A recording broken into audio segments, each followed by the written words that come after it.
Alors donc je t'ai demandé d'imprimer plusieurs documents pour faire notre projet de mathématiques. Ce sera de construire une petite ville avec les deux classes de 5C et de 5D. Donc pour construire la ville, je t'ai donné un patron en fait d'une maison.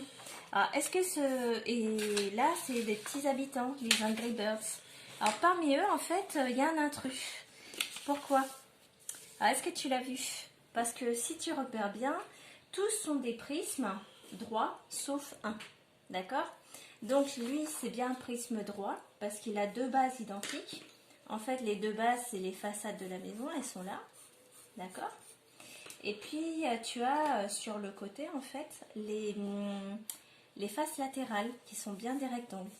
Et en fait ce rectangle là, d'accord, il va avec ce côté là.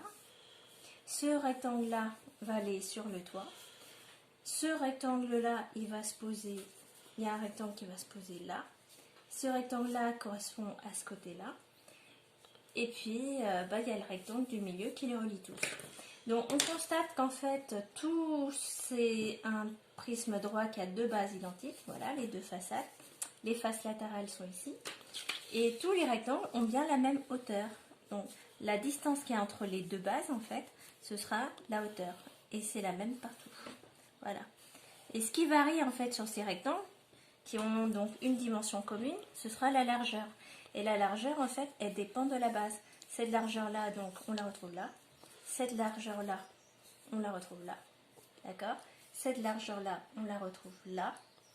Et cette largeur-là, on la retrouve là. Puis pour le dernier rectangle, on a cette largeur-là qui est là, qui est déjà dessinée. Alors, est-ce que ça pourrait être notre intrus? Si on regarde bien, il y a quand même deux bases identiques. Elles sont là. D'accord? Il faudra colorier tes personnages. Et puis sur le côté, ici, on voit qu'on a trois rectangles, puis un quatrième. Alors, est-ce que c'est normal? On va voir. Déjà, il faut regarder si tous ces rectangles-là ont la même hauteur. S'ils ont tous une dimension commune. Et bien, c'est le cas, parce que si tu mesures, tu vas trouver 3,2 cm. Donc déjà, c'est rassurant. Maintenant, il faut vérifier qu'ils vont bien se recoller sur ton polygone de base. C'est-à-dire sur cette figure, sur ta base.